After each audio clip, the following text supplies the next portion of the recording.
liquid.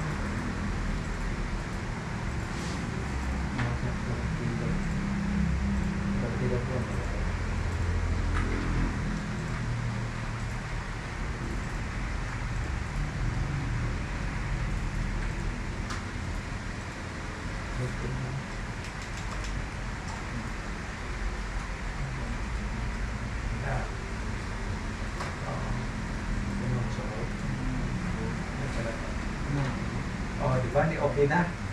Unallocated.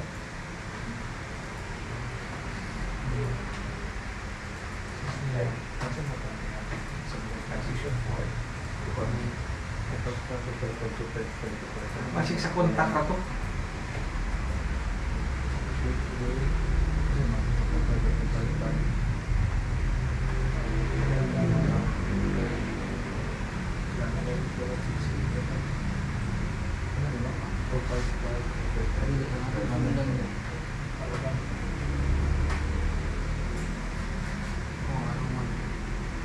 Ano mo sa routing?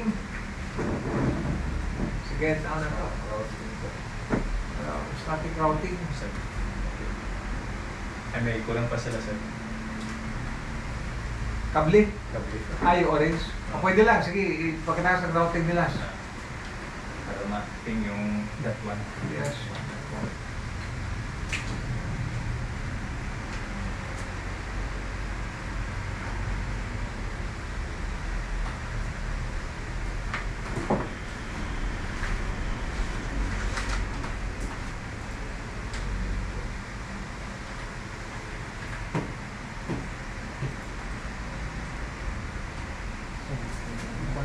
Ay, sir.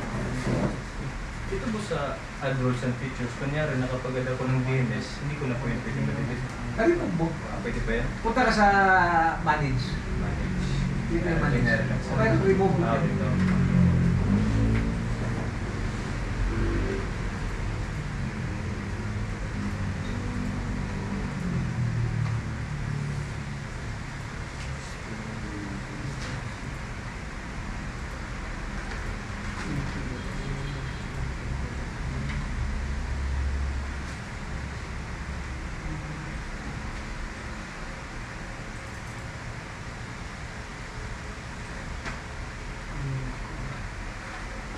Ang ginagawa niya na noon, Sir Big, di ba may isang OU ka?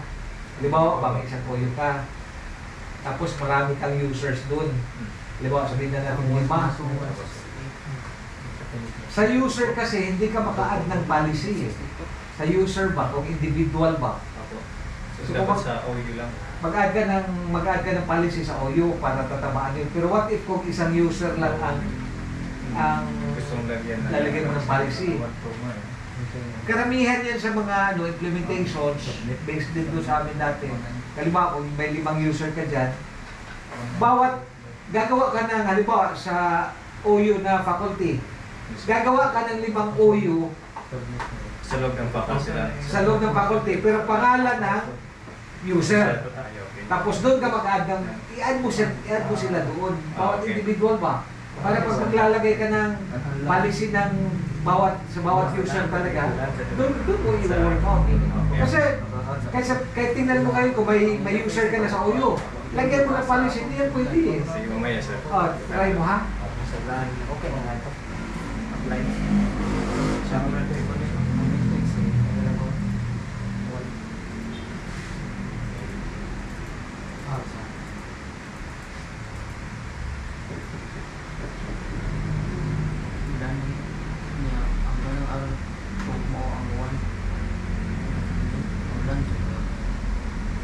R3 to R1 sir kay ko ano?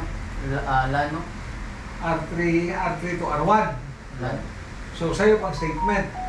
Ako ko network. R3 to R3 to R2 din. sa'yo gyapon ang statement. R3 to network 1. Network 1. Mo dahil sa sakto. LAN ang amoy ko na to. LAN ang interface. LAN ang interface. Kung sa inyong target network, okay, buta na to R3 to network 1. Kung sa inyong buta ninyo sa host, Network. network host, kung sa inyong buta ninyo. 20.0. 192.168? 20.0. Sa'yo.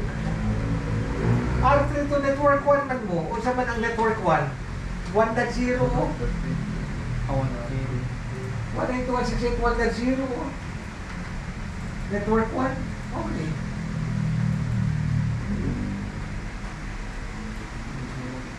Sa'yo pinyong host. Ang gateway na mo, ang LAN iguan. Network. Ang LAN ni R1. Ang gateway. 20.0. Yes.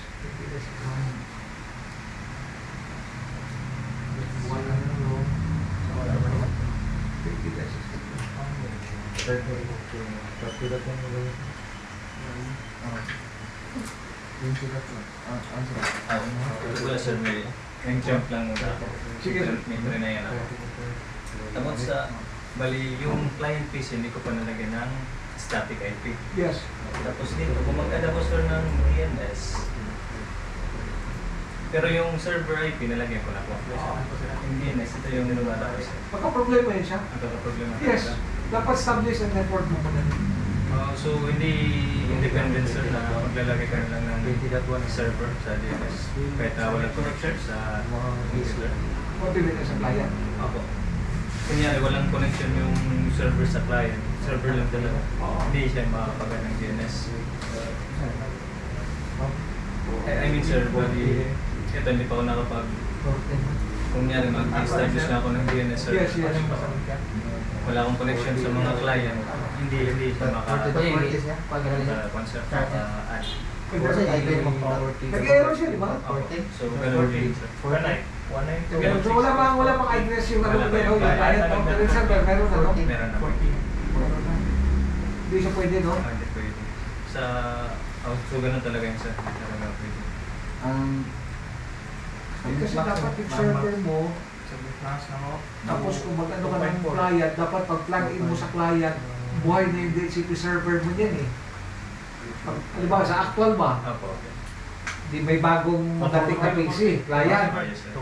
Dapat pagsaksak mo nun doon sa switch yun, sa switch ba? Kaya ang server mo, nakakabit mo yan sa switch. Yes, sir. Tapos, yung client na bago, yung mga pagsalpak mo nun doon, Automatic makaka-out din ng dapat yung client mo mag-obtain ka agad din siya ng address. Pero dapat ang DNS mo dyan, kasi kung ganyan mo, hindi man pwede, hindi mo establish. Hindi maka-establish. So kung mag-build ka niyan, dapat may isang PC ka na May connection. para ma-establish lang ba? Kasi once running na ang domain mo, di ba, pag running na, na-establish mo na, kahit isang PC lang, para ma-establish lang. Para maka-install ka ng DNS ba? Tapos pag may DHCP server ka na, lahat ng PC na isasalpak mo, mag-obtain na lang yun eh. So kailangan sir mag-establish ng DNS, may connection talaga. Yes, may connection. At least one. At least one. Kasi dyan nag-i-error naman. Opo, sir. Hindi siya pwede.